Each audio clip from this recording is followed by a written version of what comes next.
Hai guys, kembali lagi di kanal YouTube Film Bagus. Kali ini kita akan membahas sebuah film yang menceritakan tentang perjuangan sekelompok tahanan kamp kerja paksa Uni Soviet yang mencoba untuk kabur dan bertahan hidup dengan berjalan kaki sejauh 4.000 mil melewati dinginnya daratan bersalju Siberia dan mematikannya gurun pasir Gobi untuk dapat lepas dari jeratan komunis hingga melintasi banyak negara dan sampai di India. Bagaimana cara mereka bertahan hidup dan apakah mereka berhasil selamat sampai ke India? Ini dia The Way Back. Film ini berlatarkan saat Perang Dunia Kedua sedang berkecamuk ketika terjadi perebutan wilayah antara Jerman dan Uni Soviet sehingga membagi wilayah Polandia menjadi dua bagian. Adalah seorang Janusz, pegawai kepolisian Polandia yang menjadi tokoh utama kita pada film ini. Janusz ditangkap oleh pemerintah Uni Soviet yang mencurigainya sebagai seorang mata-mata dan pembenci Stalin, pemimpin Uni Soviet pada saat itu. Sekitaran tahun 1940, Janusz dan para tahanan Uni Soviet lainnya dikirim ke kamp tahanan di Siberia yang dioperasikan oleh Gulag, sebuah organisasi pemerintah yang bertugas menghukum musuh-musuh Uni Soviet pada saat itu untuk dipekerjakan secara paksa dalam kamp tersebut. Setibanya di kamp kerja paksa itu, Janusz dan tahanan lainnya dikumpulkan di sebuah lapangan untuk diperingatkan bahwa tidak pernah ada yang berhasil selamat saat mencoba untuk kabur dari kamp tahanan itu. Malam pertamanya di camp tersebut, Janusz bertemu dengan Mr. Smith, seorang engineer berkebangsaan Amerika yang menegurnya saat Janusz memberikan jatah makan malamnya kepada seorang tahanan tua yang kelaparan. Karena kebaikannya itu akan membuat Janusz sulit untuk bertahan hidup di sini. Setelah Mr. Smith pergi, datanglah Khabarov yang mengajaknya berkenalan. Khabarov adalah seorang aktor film yang ditahan karena filmnya dirasa tidak sesuai dengan nilai-nilai komunisme oleh pemerintah. Setelah berkenalan, Janusz diperlihatkan para tahanan camp lain yang berbahaya dan harus ia hindari. Disinilah ia mengenal Valka, seorang kriminal profesional yang juga menjadi musuh Uni Soviet pada saat itu.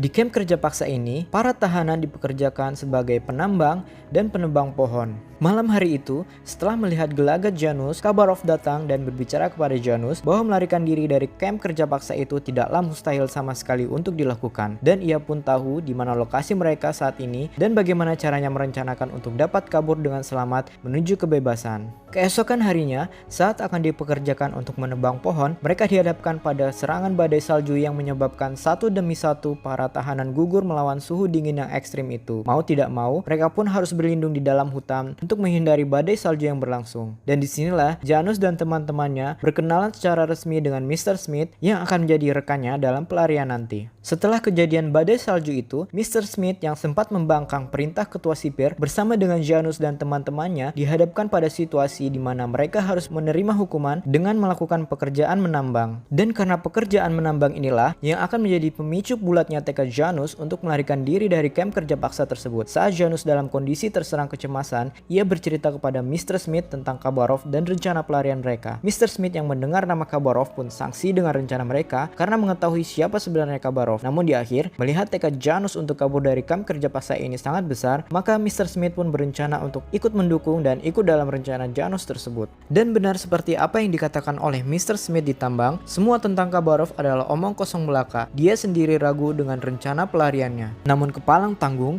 Janusz dan rekan-rekannya yang lainnya kini mulai mempersiapkan bekal makanan yang akan mereka bawa untuk bertahan hidup saat pelarian. Mereka pun membarter barang berharga yang dimiliki untuk setiap makanan yang bisa mereka dapatkan. Serta yang paling penting adalah informasi mengenai cara untuk dapat kabur dari kamp kerja paksa tersebut. Detik-detik rencana pelarian itu akan dilakukan, Janusz dikejutkan oleh Valka yang datang membekapnya seraya mengancamnya dengan sebilah pisau agar Janusz mengikutkannya dalam rencana pelarian yang akan dilakukan. Dan rencana pelarian itu pun dilaksanakan saat generator listrik dimatikan. Mereka pun semua kabur melewati celah pagar kawat duri dan berlari menghindari kejaran para sipir dan anjing penjaga jauh dan terus jauh masuk ke dalam hutan di bawah guyuran hujan salju yang cukup lebat yang turun pada malam itu di Siberia. Pagi harinya, setelah berlarian semalaman suntuk berpuluh-puluh kilometer jauhnya, menghindari kejaran para sipir dan anjing penjaganya, mereka pun beristirahat sejenak untuk mengumpulkan persediaan makanan yang dibawa dan mulai merencanakan langkah ke depannya untuk terus berjalan ke arah selatan menuju ke arah Danau Baikal untuk dapat menyeberangi perlintasan kereta Trans-Siberian Railway yang berbatasan langsung dengan wilayah Mongolia. Malam hari itu, Kazik, salah satu rekan mereka, telah hilang saat mencari kayu bakar. Karena ternyata Kazik menderita rabun senja sehingga tersesat dan tak bisa menemukan jalan kembali kepada rombongan. Sampai pada keremangan cahaya subuh, mereka akhirnya menemukan Kazik berada dalam duduknya yang paling tenang, tak jauh dari area camp mereka. Pada saat itu, mereka menemukan kenyataan bahwa mereka telah kehilangan salah satu rekan seperjuangan.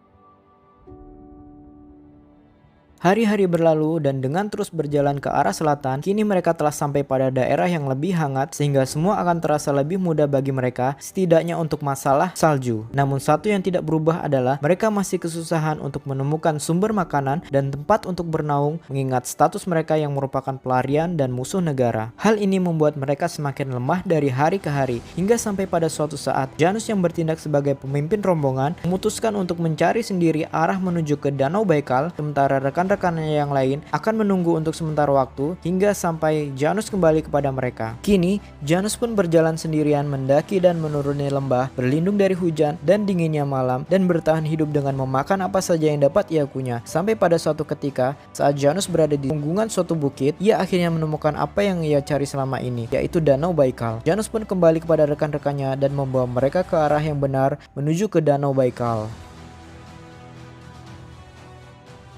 Ketika sedang berjalan menyusuri hutan di pinggiran Danau Baikal, mereka mendapati situasi di mana mereka telah diikuti oleh seseorang. Dan saat berusaha mencari keberadaan orang tersebut, mereka menemukan seorang gadis asal Polandia yang ternyata juga merupakan pelarian dari kamp kerja paksa milik Uni Soviet. Karena kesepakatan bersama, mengingat kondisi saat itu yang serba kekurangan, mereka pun memutuskan untuk tidak membawanya masuk ke dalam rombongan. Akhirnya, mereka pun meninggalkan gadis Polandia itu sendirian di belakang. Suatu ketika, saat tiba di tepian Danau Baikal, mereka menemukan seekor rusa yang terjebak di dalam suatu kubangan lumpur. Sepertinya, rusa itu menjadi jawaban atas permasalahan makanan mereka saat itu. Mereka pun menangkap dan membawa rusa malang itu sebagai santapan malam. Tak dikira, merasa bahwa kini kondisinya telah berubah, Vos, seorang pendeta dari Latvia, pergi berlari untuk menemukan gadis yang mengikuti rombongan itu sedari pagi dan membawanya kembali untuk bergabung dalam rombongan. Irena, nama gadis Polandia itu. Ia kabur dari pertanian kolektif yang dibentuk oleh Uni Soviet kala itu ketika tidak tahan diperlakukan kasar selama kerja paksa di sana. Keesokan paginya, mereka pun kembali melanjutkan perjalanan menyusuri tepian Danau Baikal setelah melakukan bersih-bersih diri menuju ke arah selatan dengan tambahan satu orang lagi di dalam rombongan itu. Dan tibalah mereka di luar perbatasan suatu desa. Merasa akan sangat berbahaya bila mereka berjalan melintasi desa, mereka pun memutuskan untuk mengambil jalan putar dengan masuk jauh ke dalam hutan. Malam hari itu mereka habiskan dengan beristirahat di dalam hutan, menikmati makanan yang dicuri oleh Valka dari desa terdekat. Dan pada saat itulah Irena menceritakan siapa dirinya sesungguhnya. Hari berganti dan nampaknya perjalanan mereka kali ini harus berhadapan dengan permasalahan lain berupa serangga sejenis nyamuk yang menyerang mereka habis-habisan. Merasa tak tahan dengan kondisi gangguan itu, Zoran, seorang akuntan berkebangsaan Yugoslavia, memberanikan diri mencegat seorang penduduk desa guna menanyakan bagaimana cara menyingkirkan serangga nyamuk yang mengganggu mereka sedari tadi. Ia pun diberikan semacam kalung yang terbuat dari tanaman lokal yang dapat menyingkirkan serangga-serangga itu. Dan satu lagi permasalahan mereka telah terselesaikan. Hingga tak terasa, kini mereka telah tiba di ujung selatan dari Danau Baikal, sudah semakin dekat dengan perbatasan yang menjadi tujuan pelarian mereka selama ini.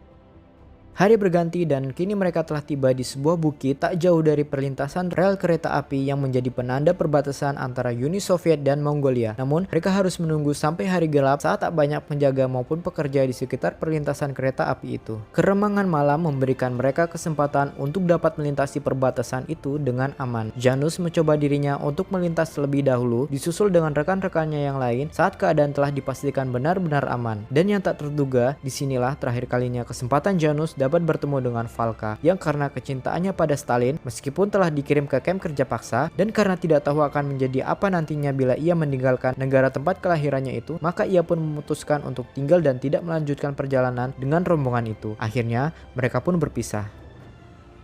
Keesokan paginya, perjalanan mereka telah sampai di muka gerbang masuk perbatasan Mongolia. Namun sayangnya, yang tidak mereka ketahui adalah bahwa pada saat itu, Mongolia pun masih dalam pengaruh kekuasaan komunis Uni Soviet. Namun karena tidak ada jalan lain selain melanjutkan rencana pelarian yang telah disusun, mereka pun terus berjalan ke arah selatan hingga menemukan sebuah kuil yang berada di tengah gurun pasir gesang itu. Sempat ragu untuk mendekati, namun mereka bersepakat untuk mencoba melihat keadaan di dalam kuil itu. Sesampainya di sana, yang ditemukan adalah benar-benar di luar dugaan mereka semua. Di bagian dalam kuil itu tampak bekas-bekas perusakan yang telah terjadi sebelumnya. Selain itu, mereka tidak dapat menemukan satupun penghuni dari kuil itu di dalamnya, melainkan hanya sisa-sisa kerangka yang dikubur sekenanya di salah satu bagian halaman kuil. Mereka pun berencana untuk terus berjalan ke arah selatan menuju satu-satunya negara yang terbebas dari pengaruh komunis pada saat itu, yaitu India, yang berada dalam kekuasaan pemerintah Britania Raya. Rencana yang mustahil jika dipikirkan kembali, karena mereka harus berjalan kaki beribu mil jauhnya untuk menyeberangi gurun pasir Gobi di dataran Cina dan mendaki melewati pegunungan Himalaya untuk dapat sampai ke sana. Namun mengingat itu adalah satu-satunya upaya yang dapat mereka lakukan untuk selamat, maka rencana itu pun dijalankan. Suatu hari ketika sedang berjalan di bawah teriknya matahari, mereka didatangi oleh segerombolan suku asli Mongolia yang nampaknya sedang melakukan patroli dengan berkuda. Namun dengan ketenangannya, Mr. Smith menjelaskan kepada para penunggang kuda itu bahwa mereka adalah rombongan peziarah miskin yang berasal dari Amerika dan sedang melintas menuju ke kota Lhasa di Tibet untuk berziarah. Mendengar penjelasan itu,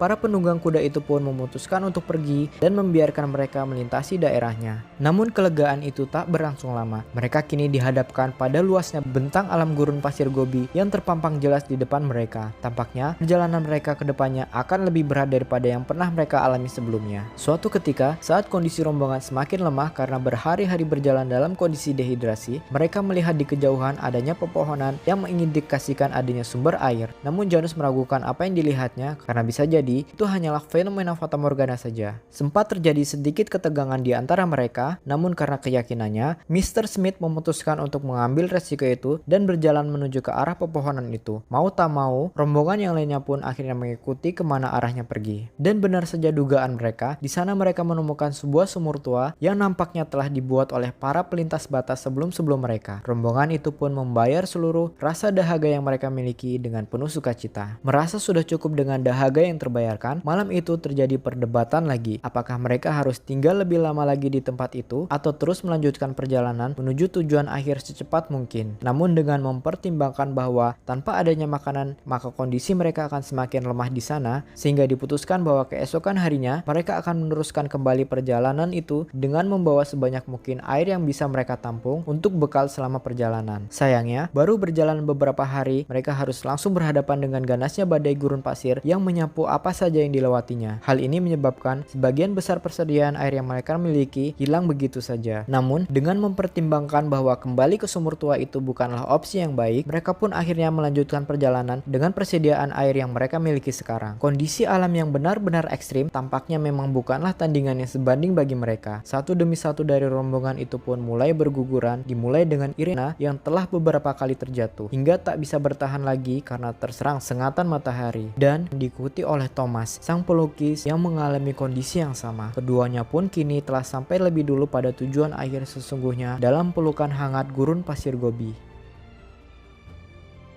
Kehilangan rekan-rekan seperjuangan dan dengan kondisi lingkungan yang tak juga membaik menurunkan semangat juang dari Mr. Smith yang menyerah dan tak ingin lagi melanjutkan perjalanannya. Janus pun meminta Zoran dan Faust untuk melanjutkan perjalanan terlebih dahulu berdua, sementara ia akan menyusul ketika kondisi Mr. Smith sudah memungkinkan. Zoran dan Faust pun akhirnya melanjutkan perjalanan meninggalkan mereka berdua di belakang. Keempatnya baru dapat berkumpul kembali di sebuah bukit ketika malam hari tiba. Mereka pun dapat beristirahat kembali di tempat itu. Hari berganti pagi dan Zoran terbangunkan dari tidurnya oleh seekor ular yang melintas di antara kedua kakinya. Lihat hal itu, Zoran pun terpikirkan untuk mencoba mengikuti kemana perginya ular itu dengan harapan naluri bertahan hidup ular itu dapat membimbingnya menuju ke arah sumber air. Benar saja, hewan melata itu mengantarkannya pada sebuah kubangan lumpur berair yang entah asalnya dari mana. Mereka pun sekali lagi terselamatkan. Setidaknya, kubangan lumpur itu masih bisa diminum untuk memulihkan kondisi dehidrasi yang mereka alami. Dan ular itu pun bisa mereka manfaatkan sebagai sumber makanan untuk memulihkan energi yang terkuras. Makanan dan air yang mereka dapatkan pada saat itu nampaknya benar-benar menjadi penolong bagi mereka. Pagi itu, Mr. Smith yang sebelumnya paling lemah kondisinya, kini telah bangkit lebih dahulu. Hal ini pun menjadi dorongan semangat bagi rekan-rekannya yang lain untuk kembali memulai perjalanan panjang yang harus mereka lalui. Dan akhirnya, kini Janus dan kawan-kawannya telah tiba di daerah dengan iklim dan kondisi alam yang lebih bersahabat. Dengan sungai yang dialiri oleh air yang sangat jernih, membuat semua permasalahan mereka terhadap air kini sirna sudah. Hingga pada suatu ketika, tak terasa mereka mendapati perjalanan yang dilalui telah membawa mereka sampai pada tembok besar Cina yang menandakan bahwa kini mereka telah berhasil melintasi satu lagi perbatasan negara dengan berjalan kaki. Perjalanan pun belum berakhir. Mereka terus berjalan ke arah selatan, mendaki punggungan demi punggungan bukit bersalju menuju ke arah kota Lhasa di bagian selatan Cina. Saat rombongan itu berhenti untuk beristirahat di puncak suatu bukit, mereka berjumpa dengan seorang penduduk desa yang berbaik hati menunjukkan kemana arah menuju Lhasa. Tidak hanya itu, keempatnya pun kemudian diajak menuju ke rumah penduduk desa tersebut untuk bertemu dengan tetua desa yang memberikan informasi kepada mereka arah perjalanan menuju tujuan selanjutnya. Terjadi perbincangan di antara mereka, apakah perjalanan akan langsung dilanjut menuju ke India ataukah harus menunggu musim dingin berakhir seperti saran dari tetua desa. Pada saat itu, Mr. Smith mengutarakan keinginannya untuk tetap tinggal, di mana ia akan mencoba menyelundup ke pangkalan militer Amerika terdekat. Dengan demikian, ia akan berpisah dari rombongan tersebut. Keesokan paginya, mereka mendapati bahwa Janus telah berangkat sendirian, dan disitulah terakhir menjadi momen pertemuan mereka dengan Mr. Smith. Akhirnya, Fox dan Zoran pun segera berkemas dan mengejar Janus yang sudah berada jauh di depan. Kini, hanya tersisa mereka bertiga yang akan terus berjalan ke arah selatan, lintasi pegunungan Himalaya menuju ke arah India. Hingga akhirnya, perjalanan ketiganya pun telah sampai pada sebuah ladang perkebunan teh yang menghijau di sebuah desa di dalam perbatasan India. Mereka pun disambut dengan hangat oleh penduduk desa yang ada, dan begitulah kisah ketiganya, bagaimana tekad yang kuat bisa membawa mereka berjalan kaki beribu-ribu mil jauhnya, melintasi banyak perbatasan negara dengan iklim dan lingkungan yang ekstrim, hingga sampai dengan selamat di tujuan akhir dari perjalanan itu. Namun, Janus sendiri harus menunggu lagi sekitar 50 tahun lamanya sampai pengaruh komunis benar-benar runtuh dari Polandia untuk bisa pulang. Dan akhirnya pada tahun 1989, Polandia menyatakan kemerdekaannya dan membentuk republik baru yang bebas dari pengaruh komunis. Akhirnya kini, Janus dapat kembali lagi dengan aman ke negaranya, kembali pada istrinya yang setia menunggunya, yang menyambutnya dengan pelukan yang hangat. Dan itulah dia, The Way Back.